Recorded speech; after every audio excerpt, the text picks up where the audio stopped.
Assalamualaikum warahmatullahi wabarakatuh. Asyhadu an la ilaha illallah wahdahu la syarikalah wa asyhadu anna Muhammadan abduhu wa rasuluh. Amma ba'du, fa'udzu billahi minasyaitonir rajim. Bismillahirrahmanirrahim. Baiklah, seperti kita ketahui bersama bahwa pada hari ini adalah hari Rabu yang kedua ya di dalam bulan Juli ini. Jadi kalau kita melihat jadwalnya ya, setiap Rabu kedua itu yaitu materinya adalah hadis. Saya bacakan hadis dari kitab Hadis Riyadhus Shalihin. Tentunya sudah sering disampaikan ya, tapi saya ulangi lagi di dalam kesempatan malam hari ini. Allahumma sholli ala ali Muhammadin kama sholaita ala Ibrahim wa ala ali Ibrahim wa barik wa salim innaka Hamidum Majid. Qala Allahu ta'ala lang tanalul birra hatta tunfiqu mimma tuhibbun. Ali Imran ayat 92. Allah Ta'ala berfirman, kamu sekali-kali tidak sampai pada kebaikan yang sempurna sebelum kamu sekalian mendermakan sebagian harta yang kamu cintai. Dan hadis yang pertama di sini agak cukup panjang hadisnya. Jadi saya akan sampaikan artinya saja ya. Wa an Anasin radhiyallahu anhu qala, dari Anas radhiyallahu anhu berkata, kana Abu Talhah radhiyallahu anhu, Abu Talhah radhiyallahu anhu adalah salah seorang sahabat Ansor yang paling kaya dengan pohon kurmanya di Madinah. Harta kekayaan yang paling disukai adalah kebun Bairuha yang dekat dengan masjid. Nah, Rasulullah SAW sering masuk ke kebun itu dan minum air bersih yang berada di dalamnya. Kemudian Hadrat Anas radhiyallahu an berkata, ketun ayat yang berbunyi la tanalul birra hatta tunfiqu mimma tuhibun. Tadi ya ayat yang saya sampaikan dari surah Ali Imran ayat 92. Yang artinya bahwa kamu sekalian sekali-kali tidak sampai kepada kebajikan yang sempurna sebelum kamu sekalian mendermakan sebagian harta yang kamu cintai. Maka Abu Talhah datang kepada Rasulullah SAW dan berkata, wahai Rasulullah SAW, sesungguhnya Allah Ta'ala berfirman, lang tanalul birra hatta tunfiqu mimma tuhibbun. Dan sesungguhnya harta yang paling saya cintai adalah kebun kurma Bairuha. Maka kebun itu akan saya sedekahkan karena Allah Ta'ala bisa menjadi kebajikan dan simpan di sisi Allah Ta'ala. Dan simpanan di sisi Allah Subhanahu wa Ta'ala.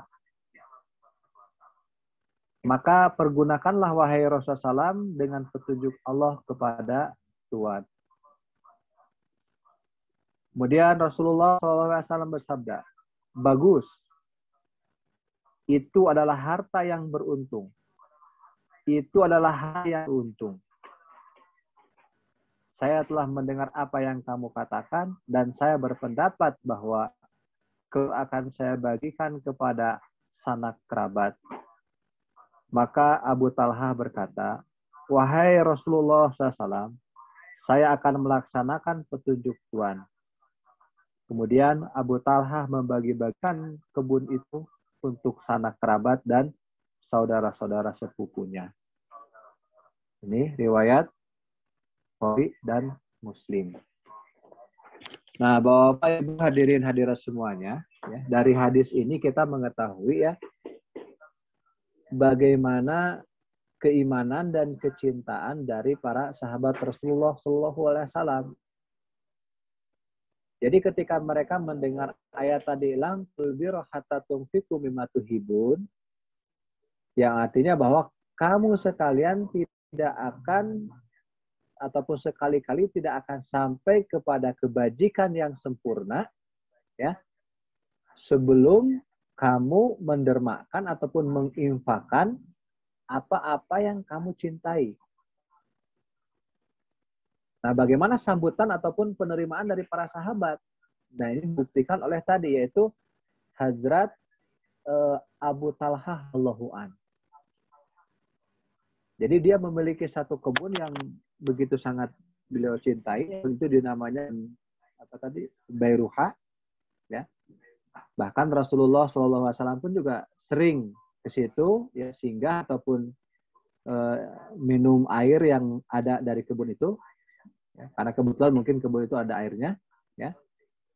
Nah, jadi itu langsung diberikan kepada Islam, ya. Beliau datang kepada Rasulullah SAW dan beliau katakan, wahai Rasulullah SAW, saya mendengar ayat yang tadi dan saya akan infakkan ataupun saya akan dermakan kebun ini. Nah, jadi ini contoh dari sahabat Abu Talhah radhiyallahu anhu, ya, bagaimana ketika dia mendengar ayat yang tadi ditilawatkan tadi. Nah, kadang-kadang sekarang kita di dunia kan tanpa sadar mengatakan bahwa ini adalah hartaku, ya. Ini adalah kepunyaanku, ini adalah hasil keringatku, ini adalah jerih payahku. Padahal yang namanya harta itu ya sesuatu itu tidak ada yang kecuali yang mungkin setelah kita makan dan hilang, ya. Atau mungkin yang kita pakai sekarang lalu itu pun juga nanti akan menjadi usang. Ya itulah harta yang di dunia ini selama mengikuti. Ya. Harta yang sesungguhnya, harta yang nanti akan sampai ke akhirat, ya, yang akan menjadi tadi dikatakan oleh sahabat itu sebagai simpanan di sisi Allah Subhanahu wa taala, yaitu satu-satunya harta yang kita infakkan, satu-satunya harta yang kita sedekahkan di jalan Allah Subhanahu wa taala. Ya. Kalau yang ada di dunia ini, ya, itu semuanya akan hilang. Ya, harta yang kita miliki itu semua itu akan usang, ya, tidak ada. Baju ini bahkan jangankan misalkan yang ada di luar dari kita, ya, rumah, perusahaan dan lain sebagainya, misalkan harta kekayaan duniawi, kebun dan lain sebagainya, ya, itu semua akan hilang. Ya. Nah, untuk sampai nanti ke akhirat itu tiada lain yaitu dengan menginfakkan di sisi Allah Subhanahu wa taala. Nah, ini adalah dari hadis yang pertama, ya, mengingatkan kepada kita bagaimana supaya kita itu bersegera, ya, ketika kita mendapatkan seruan ataupun panggilan dari Allah Subhanahu wa taala, khususnya di dalam masalah pengorbanan harta di jalan Allah Subhanahu wa taala. Ya, seperti saya sampaikan juga di pengajian minggu kemarin, bagaimana sambutan dari Nabi Ibrahim alaihissalam terhadap perintah Allah Subhanahu wa taala untuk mengorbankan anaknya. Begitu juga pengorbanan dari anaknya yaitu Hazrat Ismail alaihissalam ketika dia mendengar harus dikorban. Begitu juga dorongan atau dukungan dari Siti Hajar sebagai istri Nabi Ibrahim alaihissalam untuk, ya, berjuang di dalam agamanya saat itu. Ya, itu pun menunjukkan satu pengorbanan yang sangat luar biasa. Nah, dipertegas lagi di dalam ayat yang tadi disampaikan begitu hadisnya, ya, bahwa bagaimana ketika seruan itu datang kepada kita, ya, kita harus labaik. Artinya menyambut dengan, bukan sebaliknya. Ya, makanya pelit atau misalnya istilahnya kikir di dalam berkorban harta yang Allah Subhanahu wa taala. Ya, karena sekali lagi saya sampaikan bahwa harta kekayaan yang sekarang kita miliki di dunia ini itu tidak akan pernah sampai ke hadapan Allah Subhanahu wa taala, pada sisi Allah Subhanahu wa taala, kalau kita tidak menginfakannya, kalau kita tidak mensedekahkannya. Ya, harta kita yang di dunia ini itu semuanya akan, ya, tidak akan ada yang mengikut ke akhirat nanti. Ya, begitu juga yang kita pakai ini akan usang. Ya, jiwa raga kita pun juga di sini raga kita pun akan hilang juga, ya, menjadi tanah juga. Nah, itu yang jelas kita akan miliki. Nah, sebagaimana di dalam ayat juga hadis lain ya, saya sampaikan bahwa ini pun juga cukup terkenal hadisnya, kan Bapak Ibu juga mungkin sudah pada tahu ya, bahwa saya sampaikan artinya juga ya. Wa anhu an Rasulillah sallallahu alaihi wasallam qala ya, yatba'ul mayita salasah. Ya, jadi ada 3 hal yang mengikuti kepergian mayit. Ya, ahluhu katanya. Yang pertama yaitu ganya, wa maluhu yaitu hartanya, wa amaluhu dan amalnya. Fayarji'us nani, maka yang 2 itu tadi kembali. Yaitu apa? Ahluhu sama maluhu. Keluarga sama hartanya. Ya. Wa yabki wahidun, yang kekal cuma 1 ataupun yang mengikut cuma 1. Ya. Yaitu apa? Amaluhu, amalnya. Nah, ini kan hadis yang cukup terkenal ya, bahwa ketika Bani Adam ataupun manusia ini mati ya, yang mengikut itu memang 3 selama di dunia ini. Ya, ada ahlinya, ada hartanya, dan juga amalnya. Cuman ahli, keluarga sama harta itu tidak ikut terus-menerus sampai ke akhirat. Mereka itu akan balik lagi, tidak mengikuti kita. Ya, satu-satunya yang mengikuti adalah amal kita, amal perbuatan kita. Nah, ini kita hubungkan dengan tadi masalah harta kekayaan pun juga ya, yang akan mengikuti kita, yang akan sampai kepada akhirat itu tiada lain yaitu harta kekayaan yang disedekahkan di jalan Allah Subhanahu wa taala. Ya, sesuai dengan hadis dan ayat yang tadi saya bacakan. Kalian tidak akan mencapai kepada surga yang sempurna ya, sebelum kamu menginfakkan apa yang kamu cintai di sisi Allah Subhanahu wa taala. Nah, kemudian kita bisa lihat juga hadis berikutnya di sini dikatakan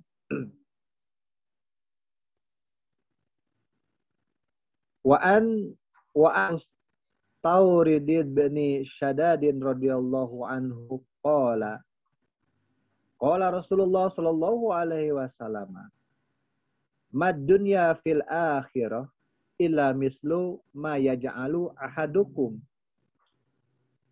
usbu'ahu fil yami falyanzur bima yarji. Ini hadisnya cukup indah kalau kita lihat ya. Madunya fil akhirah ya. Tiadalah perbandingan dengan akhirat. Illa mislu ma yaj'alu ahadukum usbu'uhu fil yami, yaitu perbandingan itu melainkan perumpamaannya seperti seseorang di antara kalian yang tadi ya mencelupkan ataupun memasukkan jarinya ke dalam lautan, payang bima yarji'u. Maka coba perhatikan ya, apa yang ia peroleh. Nah, jadi ketika kita melihat bahwa amal akan sampai ke akhirat itu, hadis ini menekan kepada kita sebagai satu perbandingannya begitu ya, bahwa perbandingan antara dunia dengan akhirat itu ya seperti seseorang yang dia mencelupkan jari dalam air laut kemudian diangkat ya. Coba bisa bayangkan berapalah yang membasahi jarinya itu dibandingkan dengan air laut yang tadi ia celupkan ya. Nah, jadi itulah perbandingan antara dunia ya dengan akhirat. Jadi dunia itu yang hanya sebatas membasahi tadi jarinya itu, sementara akhirat itu lebih luas lagi, lebih besar lagi, seperti lautan. Nah, jadi kalau kita memiliki pemikiran seperti ini bahwa kepentingan akhirat itu adalah lebih besar, ya lebih penting dibandingkan kepentingan dunia ini, ya maka itu akan terbersit ataupun akan tertanam di dalam hati kita itu bahwa segala sesuatu itu kita akan lebih dahulukan untuk kepentingan-kepentingan akhirat. Ya. Jadi mungkin bisa jadi selama ini ya, kenapa banyak orang-orang muslim ataupun orang-orang Islam yang dia istilahnya layas ataupun dia misalkan tidak peduli terhadap pengorbanan harta ya untuk nanti di akhirat karena mungkin menganggap itu tidak penting. Ya. Nah, dari hadis tadi yang saya bacakan ya, Di sini mengingatkan kepada kita bahwa itulah perbandingannya antara akhirat dengan dunia itu. Ya, kalau dunia seperti air yang membasahi telunjuk, sementara akhirat adalah seperti air yang ada di dalam lautan. Kan berapa ribu persennya mungkin kalau kita persentasekan. Ya, jadi nanti kita di akhirat nanti akan lebih penting lagi, lebih luas lagi, lebih banyak lagi dibandingkan yang di dunia ini. Wa Abirin radhiyallahu anhu anna Rasulullah sallallahu alaihi wasallam marra bisuki wan nasu kana faihi famarra bi jahadiyin asaka mayitin fatanawalu fa akhadha bi uzunihi thumma qala ayyukum yuhibbu ana hadza lahu bidinarihim faqalu ma nuhibbu annahu lana bisyai'in wa ma nasna'u bih qala tuhibbu annahu lakum qalu wallahi law kana hayyun kana aiban anahu asaku fa kaifa wa huwa mayitun faqala fawallahu ladunya ahwanu alallahi min hadza alaikum rawahu Muslim. Nah, jadi ini keterangannya seperti ini. Artinya dari Jabir radhiyallahu anhu bahwasanya Rasulullah SAW berjalan-jalan di pasar dengan dikelilingi oleh para sahabat. Kemudian beliau melewati bangkai seekor anak kambing yang kecil telinganya. Dan beliau mengangkat telinganya seraya bersabda, siapakah di antara kalian yang suka membeli bangkai ini sedirham? Mereka menjawab, para sahabat, kami tidak ada yang menyukainya. Untuk apa bangkai itu? Katanya. Beliau bertanya lagi, sukakah kamu sekalian seandainya bangkai ini saya berikan kepadamu? Ya, mereka menjawab, demi Allah, seandainya masih hidup pun binatang itu pun cacat, yakni telinganya kecil. Apalagi sudah menjadi bangkai. Lantas Rasulullah SAW bersabda, demi Allah, ya, sungguh dunia ini lebih hina di dalam pandangan Allah Ta'ala, lebih hinanya bangkai ini di dalam pandanganmu. Nah, ya. Jadi ini satu keterangan lagi untuk kita, lain tadi, ya, bahwa ketika kita mati hanya diikuti oleh 3 dan yang 2 balik lagi, dan amalnya yang mengikuti, kemudian juga perbandingan bagaimana bahwa dunia dengan akhirat itu seperti perbandingannya itu air lautan dengan air yang mengakhiri telunjuk kita. Dan di dalam hadis yang pun yang saya sampaikan, ya, bahwa Rasulullah SAW itu pergi ke suatu, tadi bisa dikatakan apa ya, berjalan-jalan, ya. Jadi Rasulullah SAW jalan ke pasar, dan ketika lagi jalan bersama dengan para sahabat itu, ya, beliau melihat bangkai anak kambing yang kupingnya tuh kerdil kecil, ya. Lalu Rasulullah mengangkatnya, katanya, apakah ada yang mau membeli bangkai anak kambing ini seharga 1 dirham? Ya. Jadi kata para sahabat, ya Rasulullah SAW katanya, jangankan untuk membeli, katanya, ya. Jadi itu kan sudah hidup pun kami tidak akan mau, katanya, terhadap kambing itu, karena dia sudah kecil dan juga cacat, ya. Sampai katakan lagi, bagaimana kalau, katanya, suka nggak kalau misalkan saya berikan, katanya, anak kambing ini, ya, ya kembali para sahabat mengatakan seperti itu, ya. Jangankan diberikan secara gratis, katanya, ya, hidup sekalipun mereka tidak mau menerimanya, ya, karena melihat istilahnya hina, ya, tidak maunya melihat anak kambing seperti itu.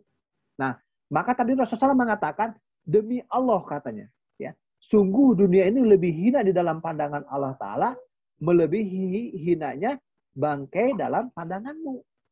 Ya, jadi melihat bangkai aja kita ini tidak sudi, tidak suka, ya.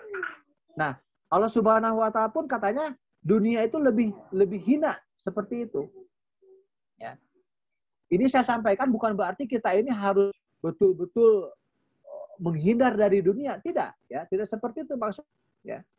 Nah, Yang ingin saya sampaikan itu jangan sih, ya, karena kita memiliki kepentingan dunia, kita itu menghilangkan kepentingan akhirat, ya, atau menganggap lebih penting kepentingan dunia dibanding kepentingan akhirat. Nah, kita sebagai orang jemaat tidak boleh seperti pertama, kita ini kan sudah diikat oleh janji kita kepada Allah Subhanahu wa taala dengan janji beat. Nah, itu yang pertama, ya, bahwa kita ini sudah beat dengan zaman. Yang mana kalau kita lihat bahwa ikrar beat kita itu apa? Ya. Poin yang pertamanya itu udah akan senantiasa mendahulukan kepentingan agama di atas kepentingan dunia. Ya. Nah, jadi kalau sekarang misalkan kepentingan dunia menghalangi kita, ya, untuk berkhidmat di dalam jemaat ini, ya, untuk tadi menyampaikan pengorbanan kita di jalan Allah Subhanahu wa taala, ya, maka ingat bahwa nanti Allah Subhanahu wa taala akan mencabut kembali, akan mengambil kembali harta kekayaan yang diberikan kepada kita itu. Ya. Di sini memang saya sampaikan mengenai pentingnya pengorbanan harta, karena tadi saya sampaikan bahwa momen di bulan sekarang ini kita akan menghadapi hari raya pengorbanan. Saya tekankan tentang masalah pengorbanan ini. Ya, ada tadi 2-3 hadis saya sampaikan tentang masalah pentingnya pengorbanan dan bagaimana tentang perbandingan antara dunia dengan akhirat. Ya. Jadi sekali lagi saya sampaikan, ya, kalau kepentingan dunia ini, ya, mengalahkan kepentingan akhirat, maka suatu saat nanti Allah Subhanahu wa taala akan cabut kembali nikmat yang sudah diberikan kepada kita. Bahwa setiap pagi itu, ya, setiap pagi, ya, di dalam di dalam kehidupan kita sehari-hari, ya, bahwa akan turun 2 malaikat. Ya. Ini dalam hadis dikatakan. Nah, malaikat yang satu katanya dia akan berdoa. Ya. Dia akan berdoa kepada Allah Subhanahu wa taala, ya, bagi orang-orang yang dia dermawan ataupun dia menginfakkan harta kekayaannya di jalan Allah Subhanahu wa taala, ya. Dia berdoa supaya sampai ke arah Allah Subhanahu wa taala, ya, agar orang tersebut, ya, yang tadi dia yang dermawan, yang menginfakkan harta kekayaan itu terus ditambahkan harta kekayaannya. Ya. Nah, ini malaikat yang pertama. Nah, kemudian malaikat yang kedua, ya, malaikat yang kedua juga sama berdoa kepada Allah Ta'ala, ya, tapi dia berdoa bagi orang-orang bakhil, ya, bagi orang-orang yang tidak mau menginfakkan harta kekayaan di jalan Allah Subhanahu wa taala. Ya. Apa doa malaikat yang kedua? Ya. Doa malaikat yang kedua itu, ya, bagi orang-orang yang kikir, orang-orang yang bakhil, orang-orang yang tidak mau berkorban di jalan Allah Subhanahu wa taala, dia berdoa supaya harta kekayaan yang dia dapati itu dicabut kembali oleh Allah Subhanahu wa taala. Nah, coba bayangkan, ya. Setiap pagi 2 malaikat turun kepada kita semuanya, dan dia sama-sama Allah Subhanahu wa taala, satu berdoa untuk kebaikan bagi orang-orang yang suka berderma, bagi orang-orang suka berkorban, dan satu lagi berdoa, ya, bagi orang-orang yang dia bakhil, tidak mau berinfak ataupun tidak melaksanakan pengorbanan harta Allah Subhanahu wa taala. Itu akan dicabut kembali. Ya. Dan mengenai hal ini saya mendapatkan beberapa pengalaman yang saya alami. Ya. Banyak orang-orang ketika dia diseru misalkan, ya, berkorban di jalan Subhanahu wa taala itu dia merasa beban. Dia merasa istilahnya pelit, tadi saya katakan bakhil, tidak mau. Ya. Alhasil apa? Ya. Diri pun tidak bisa menikmatinya. Ya. Karena memang dia pun juga, ya, jangankan untuk berkorban di jalan Subhanahu wa taala, untuk dirinya sendiri pun dia tidak bisa menikmatinya. Inilah yang dikatakan bahwa nanti Allah Ta'ala akan cabut kembali sesuai dengan doa malaikat setiap pagi ketika dia datang. Ya. Nah, Bapak, Ibu-Ibu, hadirin hadirat semuanya, dan jangan sampai kita terkena dari doa malaikat yang kedua tadi. Ya, yaitu harta kekayaan kita dicabut kembali, diambil kembali oleh Allah Subhanahu wa taala karena kita kikir, karena kita tidak mau berinfak di jalan Allah Subhanahu wa taala. Ya. Nah, Bapak, Ibu-Ibu, hadirin hadirat semuanya, ya, mudah-mudahan ini menjadi perhatian kita, ya, dari beberapa yang saya sampaikan pada kesempatan ini, ya. karena waktunya pun juga sudah mepet, tinggal 1 menit lagi. Ya, saya akhiri sampai di sini. Ya, saya mohon maaf ya atas segala sesuatunya.